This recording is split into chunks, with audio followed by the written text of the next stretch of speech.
Hey there, guys. Alright, today we are back with some more overly sarcastic productions. This time, Fables and Folktales, The Sun, Maiden, and the Crescent Moon. Is this a new series? I haven't seen this before. I haven't seen a Fables and Folktales before, so I don't know what to expect. I also don't know where this fable or folktale is from. So, yeah. Before we dive in, make sure you go and check out the links below in the description box. I would love it if you joined the Discord. Now let's go ahead and just dive right in. Russia. Oh. You know, living in North America, I feel something of a kinship for you. Both top-heavy Arctic-adjacent landmasses that get less populated the further north you go, reaching extreme low temperatures at both ends of the year, and the similarities don't end there. We've skipped arm in arm through history, beating up Nazis, famously deposing monarchs, and devastating enormously diverse and formerly thriving indigenous communities via European colonialism. Hooray! Well, that escalated quickly. Nowadays mostly known as the punchline to jokes about cold weather, Siberia has historically been home to an enormous number of indigenous communities, and currently those groups make up a growing 10% of Siberia's population, around 4.5 million people in total. This demographic covers at least 9 language families with significant cultural subdivision within those groups. Now, I'm not the history guy, and I know my limits, so to sum up, basically it's a really big, really complicated space of dozens of distinct cultures and communities living in one of the most inhospitable environments on the planet, and they're still recovering from a few centuries of Russia doing its damnedest to stop them being distinct cultures and communities so they could absorb them instead. Cool?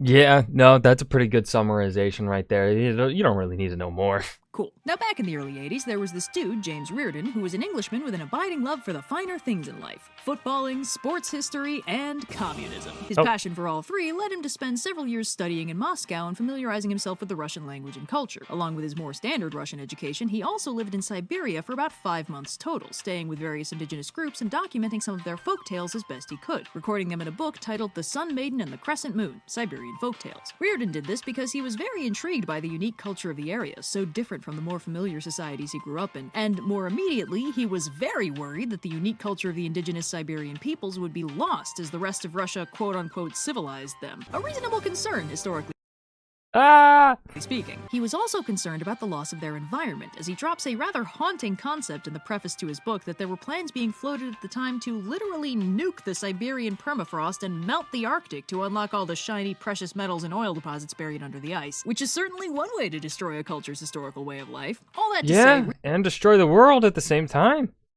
That would not be good. Reardon had several pressing reasons to want to document as much Siberian culture as he could get his mittens on. Now, I'd describe this book as a popular retelling rather than a particularly scholarly approach. It's not a rigidly sourced dissertation with citations out the wazoo, and while it specifies which specific culture-specific stories are from, it doesn't cite the storyteller or give much in the way of context. Reardon's goal was to preserve something he believed was worth saving by translating the stories for public consumption and entertainment rather than rigorous academic accuracy, which is basically what we do here, so far be it from me to complain. Yeah, no.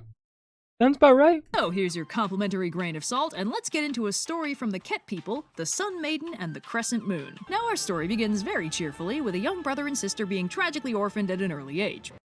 Oh! No, that's not pleasant. Despite this setback, they grow up strong and healthy regardless and make it to adulthood relatively unscathed, and while the sister seems pretty happy to stay home and focus on finding enough food to live, the brother has a touch of the old wanderlust and spends his days adventuring around the tundra, seeing new places, meeting new people, and generally having a grand old time. But let's pan the camera away and take a quick jaunt up to the heavens, where the Sun Maiden has been feeling very lonely. Nobody ever hangs out with her on account of how bright and hot she is, a first world problem if ever I heard one, but one day she happens to spot a handsome young man trekking across the tundra and admiring her beauty and warmth, who is, of course, none other than the brother from the beginning of our tale. She's immediately What a great man. Great guy. smitten with him and reaches down with her extra stretchy sunbeam arms to snag him and take him home with her. The brother is kind of Wait, so she just kidnaps him? Hold up. Siberia, your Greek is showing. impressed, but mostly very freaked out and homesick, as abduction by celestial bodies is a rather unusual event in any young man's life, and after a week, Look, I really like you, and this is definitely the coolest thing that's ever happened to me, but I miss the world and my sister. he asks the Sun Maiden to send him home, but promises to visit her again, because he really does like her. He's just not the hugest fan of being kidnapped about it. The Sun Maiden is distraught because she has a really bad feeling that something terrible is going to happen to him, so before he leaves, she gives him 2 gifts, a whetstone and a comb. She also summons a winged I also got you a flying horse. Ooh. horse for him to ride back to Earth on. So the brother flies back home and finds his sister waiting for him. Huzzah! But unfortunately for all parties involved, unbeknownst to the brother, while he was up in space hanging out with the sun, his sister was fucking eaten by the evil witch Hasiadam, who took on her form the Thing style and is now disguised as her. So his sister greets him happily and goes to prepare food, but does so by popping a leg off his getaway horse and chucking it in the pot. This is suspicious enough that the brother takes a closer look, catches a hint of horror movie background music, grabs the horse leg and books it with the witch in hot pursuit. So he pops the leg back on the horse and takes off, but it really needed a horse mechanic to look it over first, so the horse doesn't make it too far before it collapses. He ends up on foot and not making too much headway until he remembers the sun's other gifts and throws the whetstone behind him, at which point it erupts into a huge mountain blocking the witch's way. Unfortunately, it doesn't block her for very Is that the Ural Mountains? Is that supposed to be like an establishment of like the Urals? long as she chews through the rock with her metal teeth, so he keeps running. When she closes the gap again, he throws the comb behind him, which springs up into a dense forest, which unfortunately also doesn't stand up well to the witch's teeth, and she catches up one more time. By now, the Sun Maiden has noticed what's going on and reaches down to grab him again, but the witch also gets a hold of our unfortunate protagonist, and in the ensuing struggle, he is pulled in half. Now, this isn't actually as much of a Yo, that's fucking traumatizing, dude. deal breaker as it might sound, since the Sun Maiden is a super powerful magical being and all that. But unfortunately, she ended up with the half of the guy that didn't have a heart, which means her options are limited. Her magic can bring him back, but without a heart, it can only keep him going for a few days at a time before he dies again and she needs to start over. She tries substituting a burning coal for his heart, but that only keeps him going for about a week. Perpetually heartbroken and increasingly unable to bear looking at her half-dead and constantly doomed love, the Sun Maiden banishes him to the far end of the heavens, decreeing that they'll only see each other on the longest day of the year. The half-man, exiled to the dark sky, becomes the Crescent Moon. Well, that's depressing. Really depressing. It just goes to show you something. Once upon a Yeah, time, what's that something?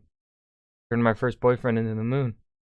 That's rough, buddy. My personal theory is that this folktale actually says the man becomes the moon overall, not just the crescent moon, and his weekly cycle of fading, dying, and being restored is just the phases of the moon. But this is the only source I have, so I'm not about to second guess with it, no external support. I like that theory there. That's a good theory. That was Fables and Folktales, the Sun Maiden and the Crescent Moon. Yeah, it was a depressing story. It was sad. Oh, that sucked. I mean, the video was entertaining, right? Red's a great storyteller. But the story was sad and depressing and sucked. Well, not sucked like as in a bad way, but like sucked as in a, wow, I'm sad now kind of way, right? Yeah, cool. That was Fables and Folktales, Sun Maiden and Crescent Moon. I hope you guys enjoyed it. Remember to hit that like button and subscribe for more. I will see you guys in the next video. Peace.